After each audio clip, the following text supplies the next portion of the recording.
What's up? I'm Trey from the band P.O.D.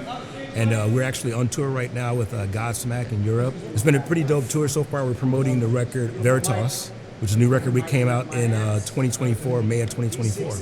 And this is my bass rig.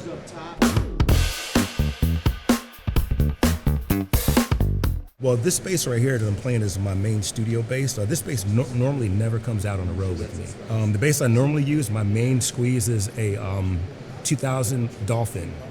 And that's the bass that I normally use, but it needs a little bit of a fret job, and I've been playing it for so long, 25 years I think, so it needs a little bit of love, so I kind of left it at home, and just getting some work done on it, but this is the one that was the bass that's probably been on every P.O.D. record, and I mean, it sounds amazing.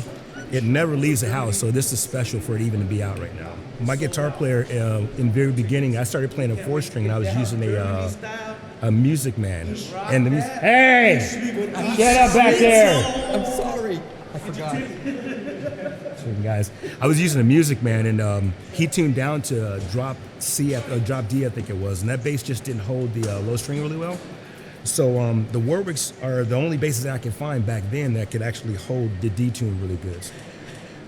For me, it didn't make sense to tune just one string down, so I tuned the whole thing A, D, G, C, F, as opposed to drop D, E, F, G, A, or whatever it is, E, A, D, G. So it just works better. It's really stable. I love these basses, man. I mean, they sound like pianos to me. So yeah, this bass has been used a lot, man. I mean, I've really dug into it. I mean, again, this is studio. The bass never sees the road. I think it's probably been on tour maybe once, maybe twice in the past, but not often. But it's got a little bit of war wounds on it. The other one is the one that's really, you can tell I've been playing it for years. It's in repair, yes. It needed much needed maintenance. I mean, I just been playing it for a long time, and it really hasn't had any downtime to actually get the setup, the truss rod, and everything needs to get set up on it, and just get a couple frets fixed. So I left it at home. This one came out this time. This board's amazing, man. I needed something that was going to fit everything, but I didn't want it to be too big. I wanted it to be small enough that I could, throw it in a flight case and actually travel with it without, it being too big. When you guys came out with this, I think this is a 4.1, I think it is. No, it's a 4.2, sorry. And I've been using it for a while. I mean, this board works out pretty good. It's light. It's, it's a good board.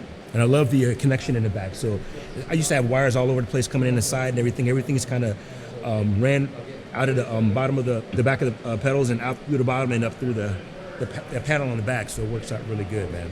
This pedal right here, I've had this for a long time. This is this pedal right here is always on the board and it's always on. So this is my main pedal.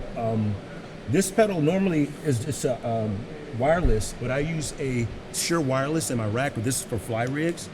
So it allows me to, fly with a wireless and, wire it out. But and also the Cali 76. This is one of my favorite pedals right here. It's basically a 1176 compressor, and probably one of the best compressors I've ever used.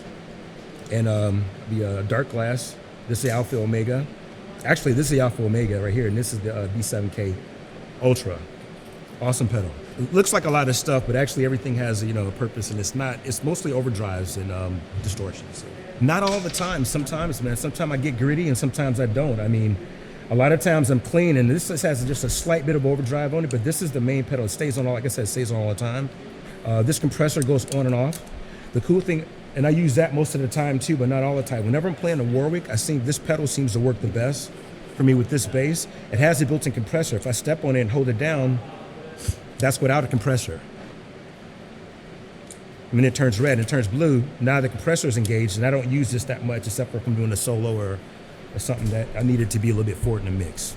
And this normally, when I fly out, whenever I go out of town or do any fly rigs, and I have to advance gear, I normally have the Ampeg SVTs brought out. And this head is a head that I use all the time. It's probably one of my favorite bass heads. In the States, I play Mesa Boogie. And with my Mesa Boogie rig, I have a Mesa Boogie 810 cabinet, and I run a Mesa Boogie 412 cabinet, is where I run in the States. With the Mesa Boogie, the Subway 800, which is the head that I use. Recently, I've been switching them out. So I'll use this also with the Mesa, because I have the same head at the house. And this is probably one of the best bass heads ever made, the SVT4 Pro. I'll run them at the same time. I may use the Mesa to run the 12s, the Subway 800 to run the 12s, and I'll use this to run the 10s, the 810s. And I have a splitter on it, so. And that's it. Yeah, so this has been a quick gear rundown with my Warwick bass. and my rock board. And thank you guys for checking it out.